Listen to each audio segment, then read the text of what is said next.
Hello there, my name is Skull, and welcome back to Stygian Reign of the Old Ones.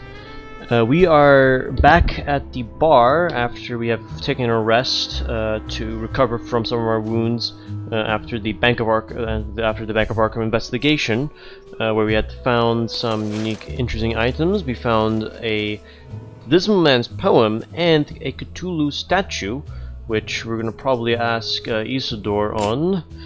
And we need to decipher this odd poem, unless there's anything about it, of course. But while we had that, we collected the odd item, which I have returned to Cornelius, his watch. And also, apparently, we had a vision of Randolph Carter, the husband of this woman over here, the wife, which we're going to be speaking to right now, actually, to tell her who we found. You find Sonia showing Marina a picture and asking in a distressed voice whether he's seen a man named Randolph Carter. Excuse me, miss, but I met this Randolph Carter. You have? Oh, please do tell. Her words are cut off by impertinent Marino. A signora of higher standard such as yourself shouldn't pay attention to a man who can barely pay for my services.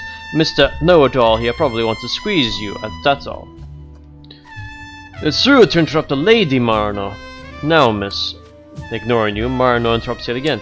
Well, I'm sorry, Signora. Allow me to serve you our finest liquor, pours whiskey from the bottle. His face is very familiar, actually. Let me look at that picture again. Filling her glass, Marino throws you a mean gaze. Sonia is looking straight at you as if her life depends on what you're about to tell her. So did you really see my Randolph? I saw him in a dream of mine. She looks perplexed, but intrigued. Then if I'm to believe you, sir, you must provide some details about him. Oh shit. He did not have blonde hair, he wasn't wearing glasses. He didn't really have a white chin. He more wore this. He had a narrow face, blue eyes, and wore a tweed jacket. Oh. Crap.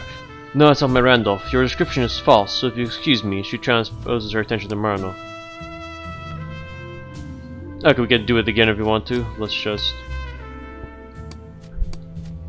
skip through this. Alright, and it was this one. I forgot because it was a while back. So he had a wide chin, thin lips, and wore a silk jacket, green bow tie, and a vest. Surprised. Well, yes, very accurate. He used to wear that for special occasions, just as he did to the journalists' convention where we met.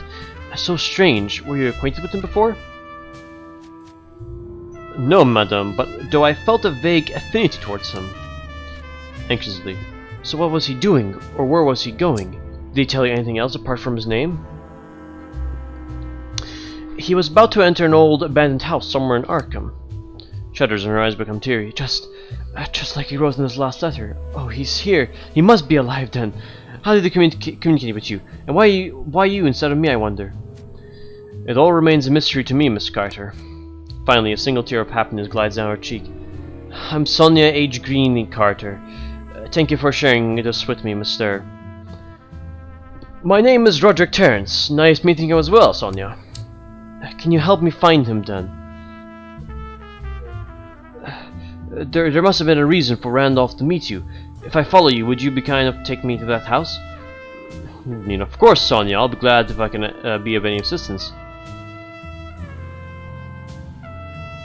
Taken by surprise. Oh, thank you, but I don't mean to derail you from your obligations, whatever they may be. Are you sure it won't be a drawback? Not at all, Sonia. I feel that the more voices you start listening, the less will be my prospects of finding my lost star in the sky. Henceforth, I think I'll continue my rigorous search alone. Oh, because yeah, we have more companions. That's why. Oh well, we can still do the journal. The reason why we probably can't recruit her is because we got already the dog and the outsider, so we'll see what happens though. So we'll leave the place now. So we're going to go and deliver. We're going to deliver the watch to Cornelius, and also visit Isidore, see if he knows anything about that strange watch or that strange statue that we got, the Cthulhu statue, essentially, which is kind of, you know, how Cthulhu kind of communicates. What the? Oop. Rushing consuming, the guy comes up to us. A rustic-looking fellow approaches you with a white note with a note in his hand. He puts a small folded paper into your hand. Who are you? He wanders away without a word. Conversation request from the outsider. The outsider speaks as the rustic-looking man leaves. Was he a servant carrying the word of his lord?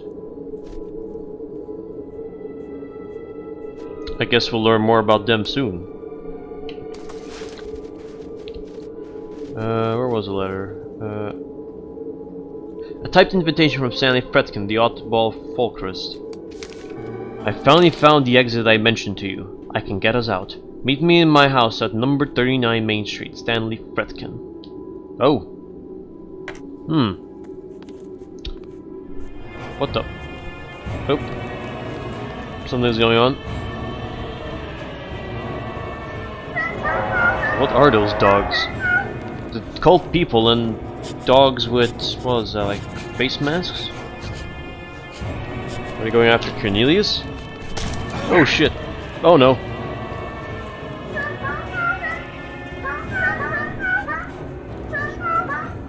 The blood and soul of this withered wretch has insulted the old ones. Just finish him and leave his corpse to rot. Oh damn. Wow. Holy crap. I did not expect that to happen.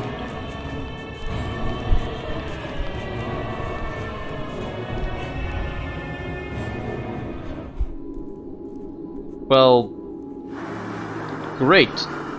Hunger, Winston. You're hungry and that is not good. Hunger reduces some of your statistics, making your character weaker in the process. There are 3 stages of hunger before your character enters starvation: mild hunger, hunger, and severe hunger. A human character in your party automatically consumes a ration in a predetermined time interval. The only edible food source left in Arkham is canned food. All canned food that you acquire throughout your journey are transformed into basic rations in your inventory. And Winston is hungry. Woof woof! Shakes his tail. Come, Winston, attaboy! Winston is affectionately toward your interest in him. His eyes innocently glance at you. He's calm and content. Not now, Winston, your master's busy. So Winston is hungry, so that means he has to probably eat, so I'll give him food. So, do I even have any root food that I can give him? I don't. We ran out of rations, I think. This is bad. This is very bad, but so he only has a -1 to some stats and has a high chance of failure. Be quick! One moment. Cornelius lies bleeding on the cold, besmirched ground as waves of agony convulse his body. Riddled despitously, he perhaps would have already given up his last bet but for your timely arrival. Gagging on his own blood, he can hardly talk. You've come. Thank the good Lord, but my time is up, I'm afraid. Wheezes faintly. Listen to me. The watch is no use to me anymore.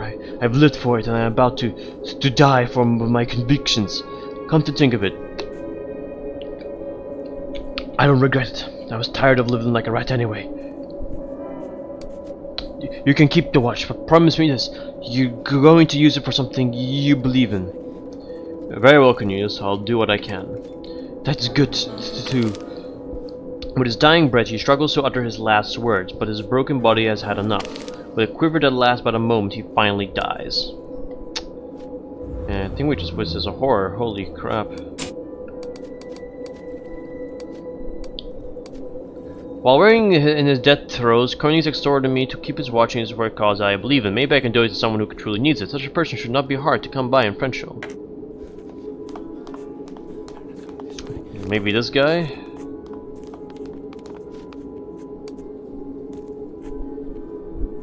Can I even...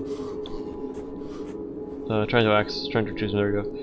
You see the man, a man who has a blackened face and hands with paint. He's performing some kind of pantomime show. He's unaware of your presence.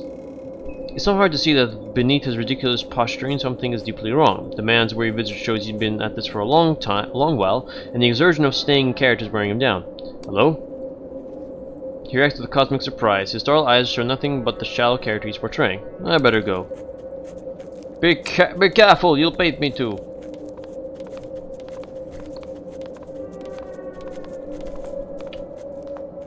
Anything we can loot? So let's go to Schmidt. You can find me here. Oh yeah, right, because the outsider is not going to join us in most of the stuff we meet, of course. Tell me what you want, ill-fated one. Isidore, I need your expertise on something. He adjusts his glasses over his cloudy eyes, and in his expression you see an interesting mixture of professional curiosity and grumpiness caused by our interruption. You don't possess any artifacts with unknown powers. Okay. Tell me what you want, ill-fated one. What do you know about this statue? Show him the Cthulhu statue. Isidore pushes his glasses up over his blurry eyes and takes a closer look at the object. It looks like a rendition of one of the deities that the cult worships. I've seen a crude totem similar to this one on Riverside. His eyes fall to the figurine again. The art style is peculiar, though. I cannot attribute to any culture I know of, and I can't say that I enjoy its presence. Take it away, sir. I don't want anything related to that bloody cult in my shop. He returns to his business. Your craven doom. I didn't learn much from Isidore. I should keep an eye out for someone who could tell me more about this frightening statue, or figurine. Tell me what you want, ill-fated one. I'd like to pay 6 before your wares. I have all the 6 I need. Let's see what you've got. So, question is, can I sell some stuff? I'm gonna sell off the pocket watch. I'm thinking of selling the pocket watch. The junk key. Does he have rations, actually?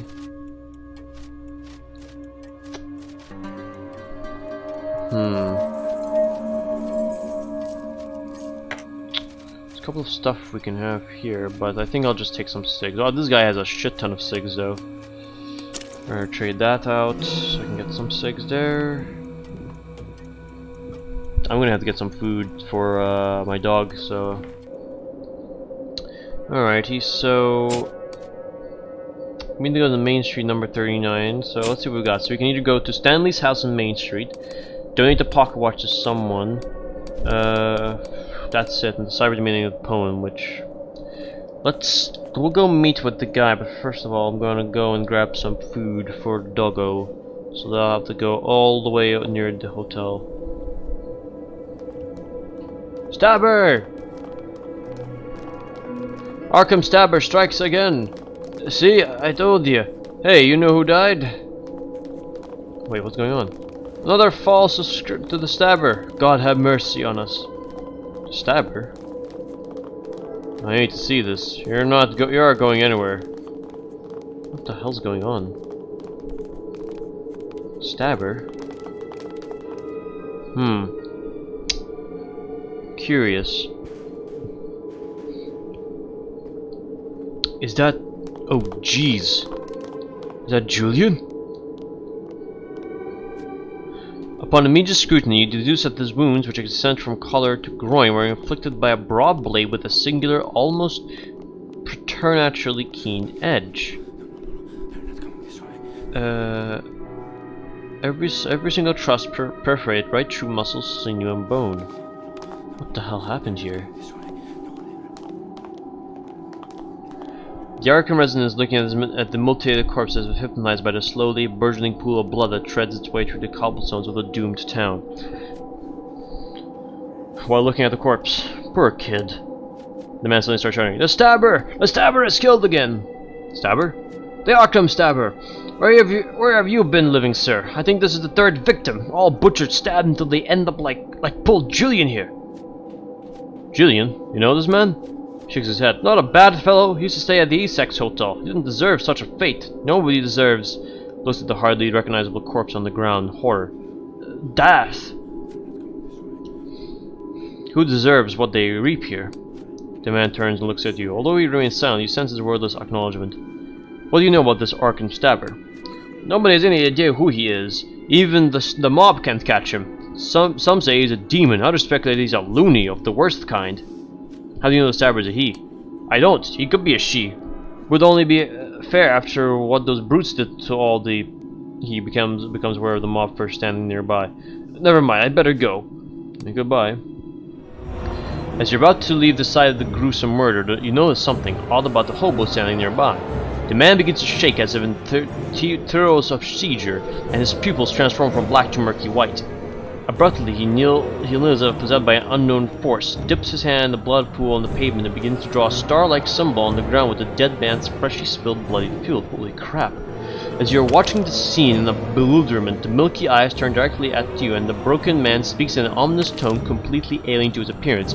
Your path crosses with the dead one. The simple flight of souls will uncover more.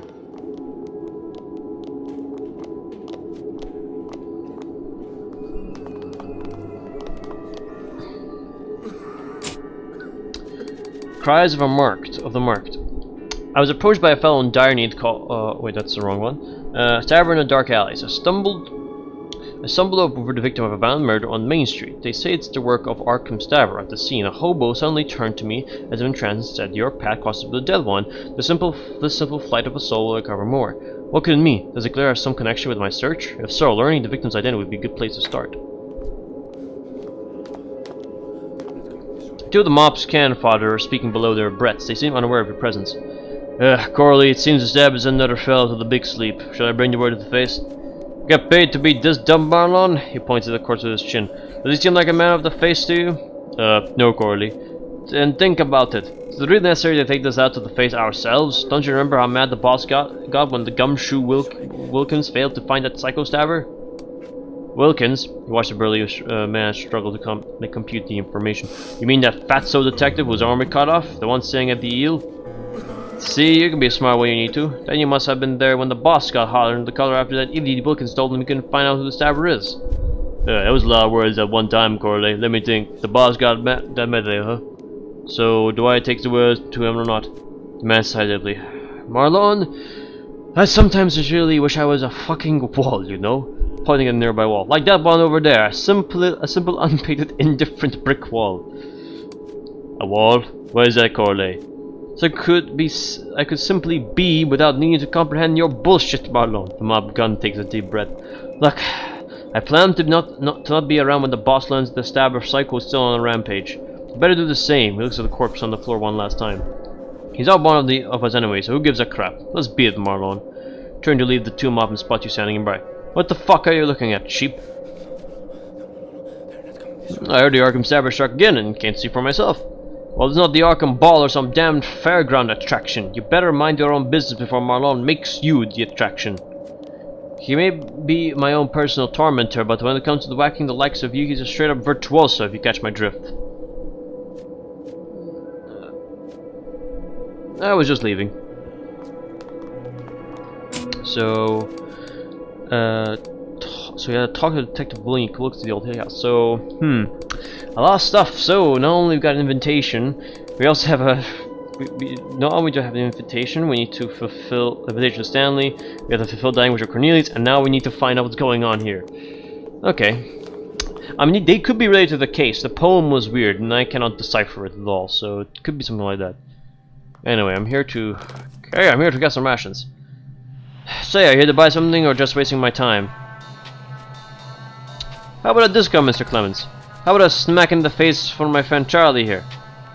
Message received. Now you now buying or should I ask Charlie to make you leave? No, I'm buying. So let's get some canned food here.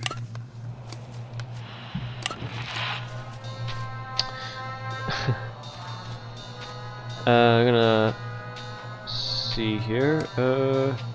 I really want to sell this pocket watch. You know what? Fuck it. I'm gonna do it. Gonna get some money out of this. I need money, to be honest. I'm gonna have to get some cash, and eventually also cigs. So we'll get all the food we have here. Thank you very much. I get some rations out of that. There we go. Done. I sold the watch. It was done. I don't know who I was gonna give it to anyway, and I needed the money. I needed to buy some cigs. Maybe at some point I'll re-buy it off from him. Maybe. But anyway, it's stupid. I know it's stupid, but I needed the money. I was running out of cigs, and cigs are important in this game. Actually, hold on. We were on Main Street. Actually, before we even go towards meet with the detective, because the stabber has already caught my attention, we're gonna go meet with Filkin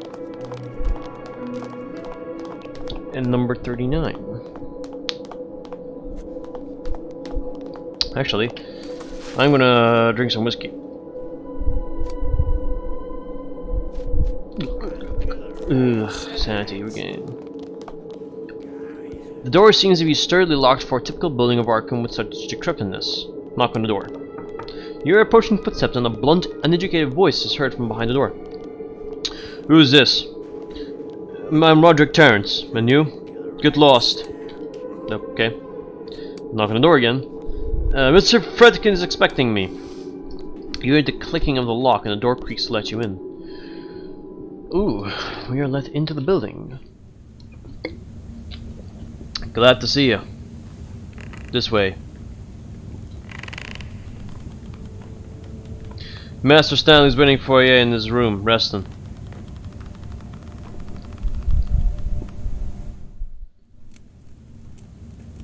Wow, holy crap, what happened to him?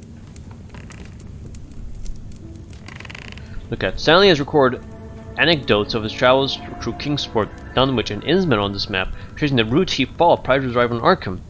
And if you guys don't know what those three names are, those are three well-known towns that are written in the H.P. Lovecraft books.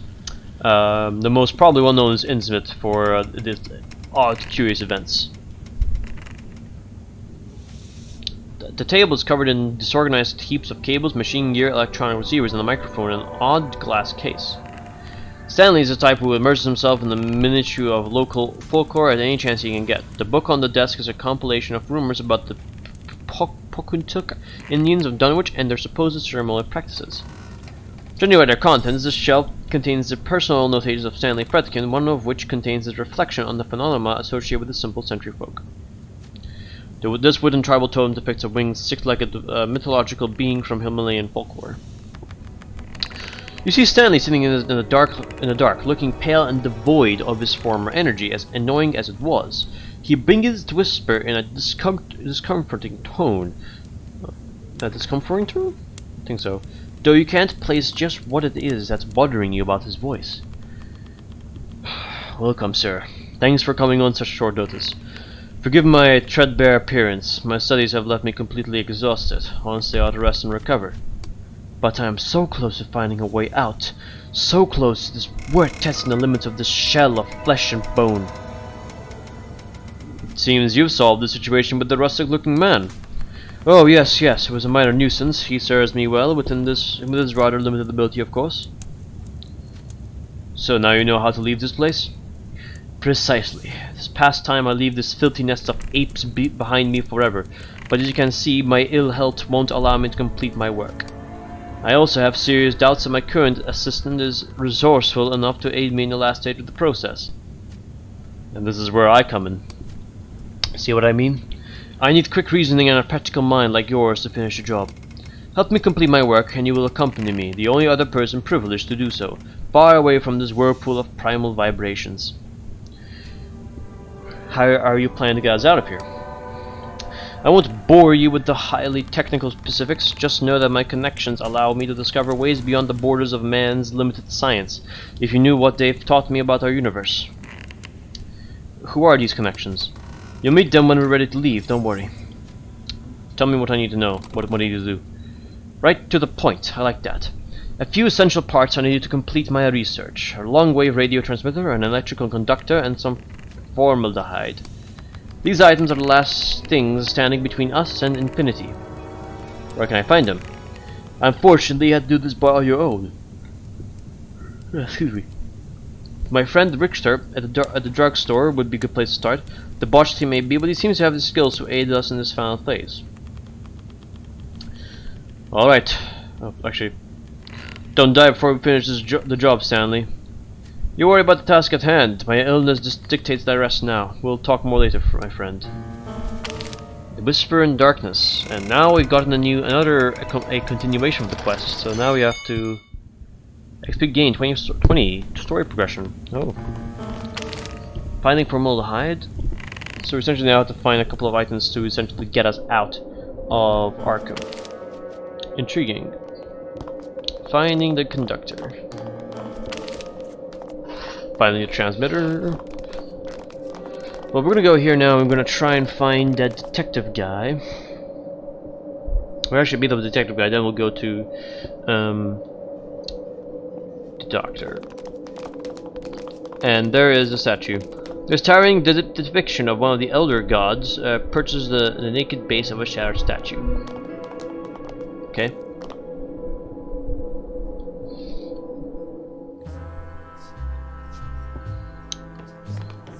Oh, there he is. Wow, poor lad. Holy crap. Seems he was roughed up hell.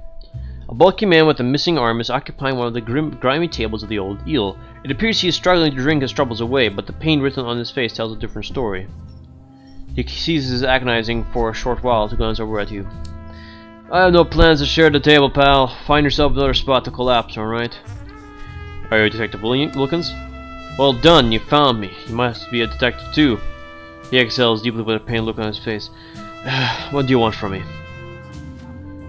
I'm interested in your last case. You ask me the last thing I want to remember in this world? I lost my fucking arm over that psycho murderer. Shouts at you while struggling to open his whiskey bottle one-handed. Get lost. Open the bottle for him. Well, what would change your mind? Do I fucking look like I want to discuss this? He looks at you what remains of his severed limb. Do you know how this feels? The pain you can cope with if you're lucky? But the itching, damned itching, never relents. That's the real hell. Have you ever tried itching a part of you that ain't there anymore? No. That's good, because let me tell you something. You can't. Now leave me be so I can properly mourn over, you know, all the things I like to do with my right hand. Maybe I can help you with your condition? What can you do? I've heard people calling this phantom pain. How can you heal a non-existent arm? Maybe we can trick your mind into believing you still have your arm? You sound like a doctor now. Don't you think you can stop the pain and the itching? Do you think you can stop the pain and the itching? Or more precisely, the pain of not being able to itch something that isn't there? He tips off his glass of moonshine and finishes up in one gulp. Hopeless.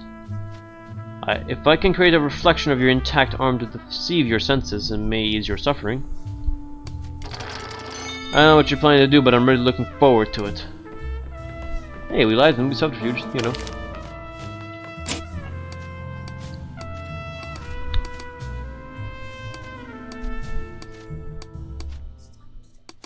Where is it? Here it is. It seems that Wilkins' indecisiveness on the Arkham Stabber case cost him an arm. He is suffering from severe phantom pain. Won't be much help to me unless I found a way to help him first. A simple reflection trick can help the condition of Wilkins. Seems our explorer guy is quite intelligent, apparently. Somehow he's learned the tricks of how to help someone. I guess it makes sense if you're an explorer and you come from a wealthy-ish, maybe, family. I don't know. My apologies for the sounds of like water I'm drinking, so nope. What now? Okay, alright, so two things has happened there. One, red lights gleaming over there, and the faded advertisements still clinging to the side of this run-down building is for Zest, a popular brand of cigarette known for its blend of authentic Turkish tobaccos. So there's a red light over there, and apparently we saw some tentacles over here in the monster, so... yeah, there we go. Hey, creatures! Ah, Miskatonic River. And someone's in here. Should I investigate? Let's investigate this, you know what? I'm just gonna investigate every little thing that pops up in this place. Bad. Whoop. Hello. Whoa.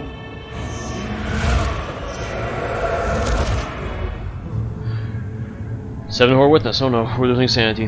The heavily scarred man who was conducting the ritual abruptly turns to you like a scared predator caught in a trap. Soon after, you come to realize this man must have been condemned to some kind of torture that ultimately crippled both his flesh and soul. After making a heathen hand gesture, excuse me, the man speaks with a voice that can only be described as a disturbingly loud whisper. They sent you to bring me back, pert dog. They think Krog is still the easy meat he used to be. One step closer and Bajal Anu shreds you into 1,000 pieces. Do you feel a ruinous power of emanating from this broken man. I have no idea what's going on here. After a brief look of surprise, his pain eyes scanned cautiously. Make yourself known, or let the black worms devour your eyes. Hey, I'm Roderick Terrence. No eating in my eyes, alright? The man, calling himself Krog, tips his head to one side as looking to an invisible advisor. My guess does not see the mantle of lies on you. This means you may live for a few more minutes. I'm eternally grateful. You think I would take the risk of letting you go? All of a sudden, the man falls into violent spasms, seemingly the result of extreme pain. Ah! Are you alright? Ignoring you, Krog concentrates on breathing deeply for a while before he can whisper again. I cannot let you go. No one seeing me on this side of the river may live. Krog winces again as the pain has just returned to show him that it is not going anywhere soon.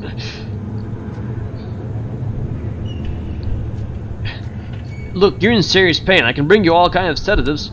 It takes a moment to weigh your offer. It is true that I need some supplies, and I wouldn't say no to a pipe full of opium. A cigarette wouldn't hurt either. You got one? Sure, here you go. He grabs the cig from you, lights it with a flickering flame of a ritual candle, and inhales deeply. The only thing I miss about fucking America. Since I prefer not to leave the protection of my domain, a supplier could come in handy. Turns to the vacant cornered room. What do you think, Barzal? Torture man gets lost in a feverish discussion, only occasionally interrupted by a nod coming from his side. At last he turns to you again. There may be a way. I'm listening. Barzal Targanu knows an old curse. It is called Verba Derelicta. It was once used on spies and assassins as a precaution in case they got caught. The one who carries the Verba Derelicta cannot even mention the name of the caster, and if the curse is pushed to the limits as an interrogation, they simply, he clears his throat, die. Do I have a choice? It was you who trespassed in our domain, and as your hosts, me and Barzal Darag Anu have found, say, cursed or dead. Come on, we can find another solution. We're trying to talk to some sensitive scared man. He's already whispering in Magus Latin. Upon the touch of an ice cold drop right in the middle of your forehead, you realize the curse has been inflicted. And have I told you the spells are quite quick to cast? You see Krog smiling for the first time. But don't put on the sackcloth and ashes, my friend. We can be real allies now. And in time you may discover what a warlock and a daemon can come in very handy in a town that's gone to hell. We'll see. I am curious about some things, however. Krog seems to be in agony, and you're sure if it's because of reluctance to endure your questions, or a byproduct of his condition. Do you have any idea what the statuette represents? Show him the clay figurine. Krog examines the ages-old figurine. Of course, that is the representation of Cthulhu, or the grandfather, as the cult calls him. The sheiks of the cult have been telling us that they could feel its presence nearby. I even heard that a band of cultists actually saw his majesty in full glory rising on the horizon. I have also heard that when they were found, almost all of them were dead, with smiles of awe apparently fixed to their face. And they tell that the surviving acolyte was saying just one thing: "Oh, beautiful doom." Who is this infernal guest? His name is Barzal Tarag Anu, and I advise you address him by his true name. He is a guest in my domain, and also my only ally in this game of cat and mouse. Think a demon can be an ally? He tilts his head to one side again to listen to the strange entity you saw inhabiting the room. But Barzal, you also agreed to keep him functional. If I were a daemon, I wouldn't want anyone to warn you. Like you know anything about the denizens of the abyss. Kola gives you the eye. Now leave while Barzal Tarag Anu interferes. Okay, we're going. Okay, that's strange. So we just met with Barzal, a warlock, essentially. That is strange at all. Quite curious. So I'm going to be heading to Richter's drugstore now to get some information on what, both for maybe to help Wilkins with his phantom pain, and also find out more about the other places I could find for Stanley Fredkin. But for this, I'm actually going to be ending the episode for today. I think it was a good place to end. Thanks for watching, guys. I hope you enjoyed the video. If you did, please give a like down below, subscribe to the channel, and post a comment down below. Until then, guys, I will catch you all later. See you later. That happened. See you later, guys.